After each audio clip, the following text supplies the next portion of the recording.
This is the 7th video about customizing a Humvee with a Cummins diesel engine. This video is about making custom bomber seats that might be similar to something in a custom car or a hot rod. I'm going to use these seat rails. They're out of a Mazda. I was hoping to use the seat, but they're too thick. They won't fit back against the rear bulkhead there far enough for me to even get in. So I'm gonna have to make a bomber seat with a real thin back like the original. And then I'll use this. This will go back and forth and up and down, make it more modern. One thing to remember, if you see people modifying a Humvee and putting the seat right in the center here, they're not really taking into account that the steering wheel is not in the center. Steering wheel is off to this side, so I'm making the brackets so I can put the seat about 2 inches over that way, so the seat will be in the center, but the bottom frame will remain in the same place. Here's the template for the sides of my bomber seat. Here's my latest design. I made the support a little smaller on the back. I set it on there, and I think it was going to keep poking me in the butt every time I got in and out of the truck. Also tapered this down a little bit so it doesn't poke me in the leg as I get in and out of the Humvee. I'll make 2 sides for each seat like that. Put 2 pieces of aluminum on the back and the bottom to make a nice bucket, and then rivet it all together, make it match the rest of the Humvee. I've been using this throatless shear to cut this 16 gauge aluminum. Cuts it pretty easy. It wasn't an expensive model. I'm pretty sure I got it from Harbor Freight. But it works great. Cuts it just like tin snips, just bigger. I'll cut out all the pieces I need to make the sides of the bomber seats for the Humvee. Making the sides out of 3 pieces. And then I'll put a piece of angle facing in on the bottom. I would normally just bend this over, but I don't have a brake thick enough to bend that 16 gauge aluminum. I got all my seat pieces cut and drilled. Start assembling left and right sides. And then I'll put this angle on the bottom and side so I can attach pads and upholstery to it. Just pop riveting it all together just like the Humvee body. These are the side pieces. I've got all the holes drilled. I'm just going to drill 3 of the holes here, line them up, then drill all the other ones, so I'm sure all the holes will line up and I won't have any mismatches. I'll mount my other seat side on the seat bottom. Drilled a couple of holes, 3 holes. I'll line these up, pot rivet them, then drill the other 4 holes.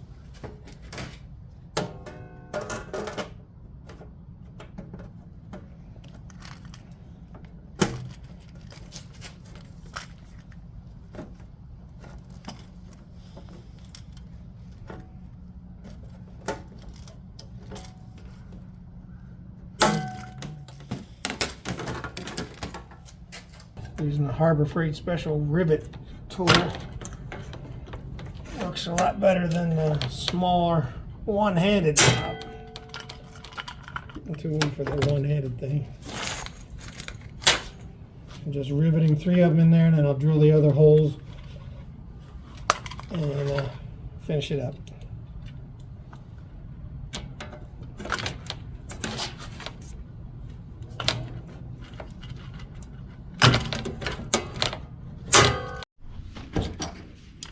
I've been showing you how I put those seats together, but there might be some questions about what a pot rivet is.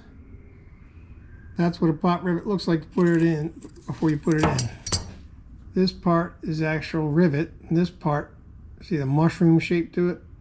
Once you pull it down, it mushrooms out the barrel here until it gets to the 2 pieces of metal you're putting together, and it basically shears off right here. That's why they call it a pop rivet. It goes pop, and they're good to go.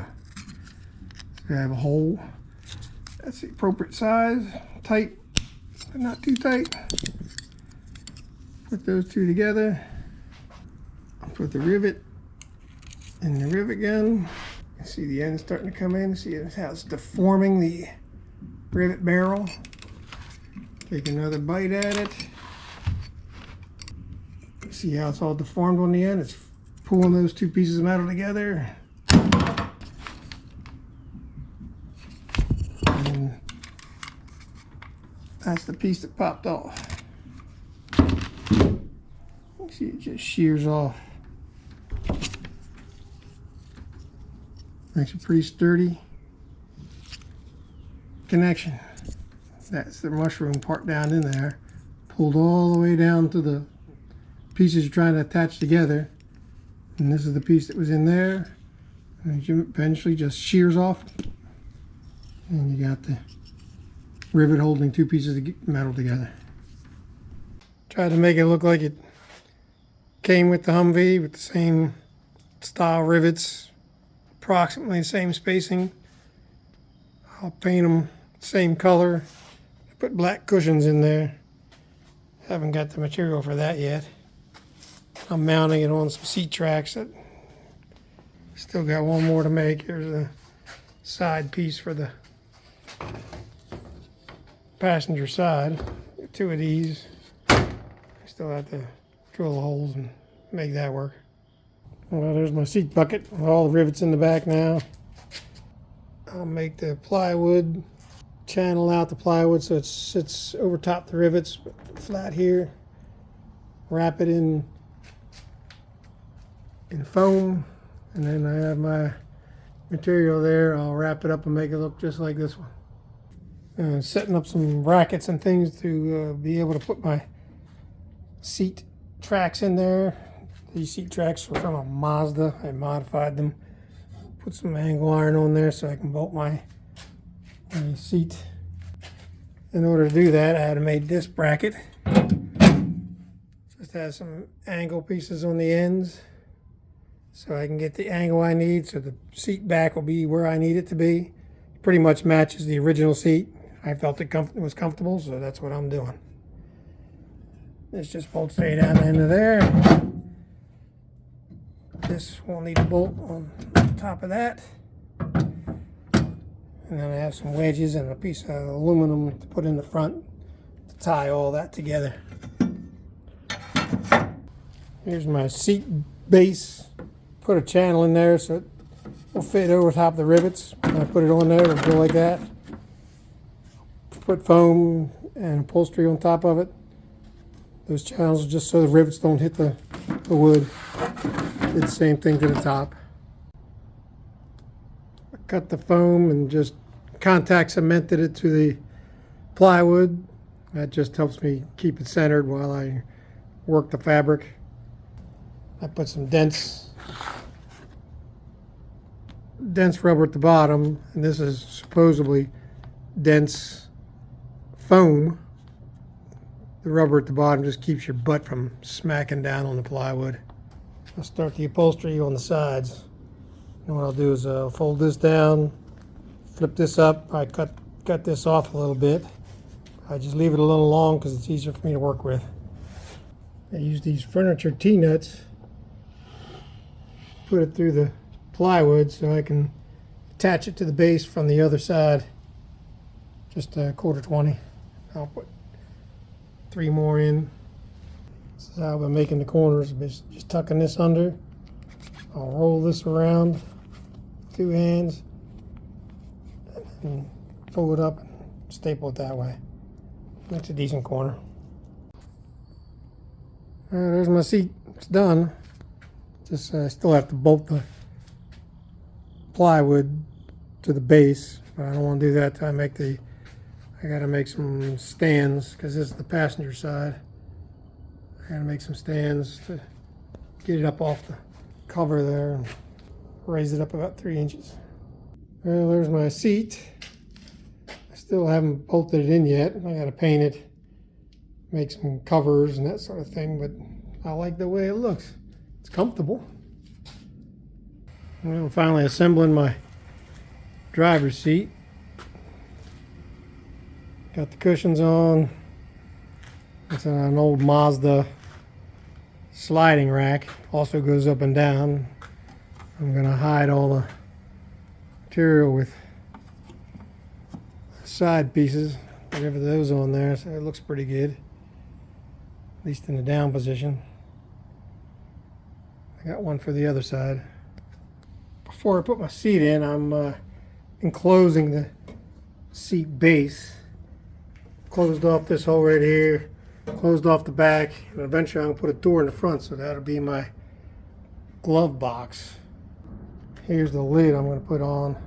I rivet that down, and then my seat cover up this hole and be bolted to the front here. And as I said, eventually I'll put a door on the front so I can use it as a glove box, slightly secure glove box. Well, there's my custom seat, bomber seat installed. I still have to make a handle to make it go up and down. The plastic handle that was on there I don't like because it's plastic. See on this side, here's where I slid back the cargo holder. It used to be bolted, those two bolts are in the center here, so I've moved it back probably 3 or 4 inches so I can get a little more leg room. Here's my passenger seat. I made it so it'll flip up.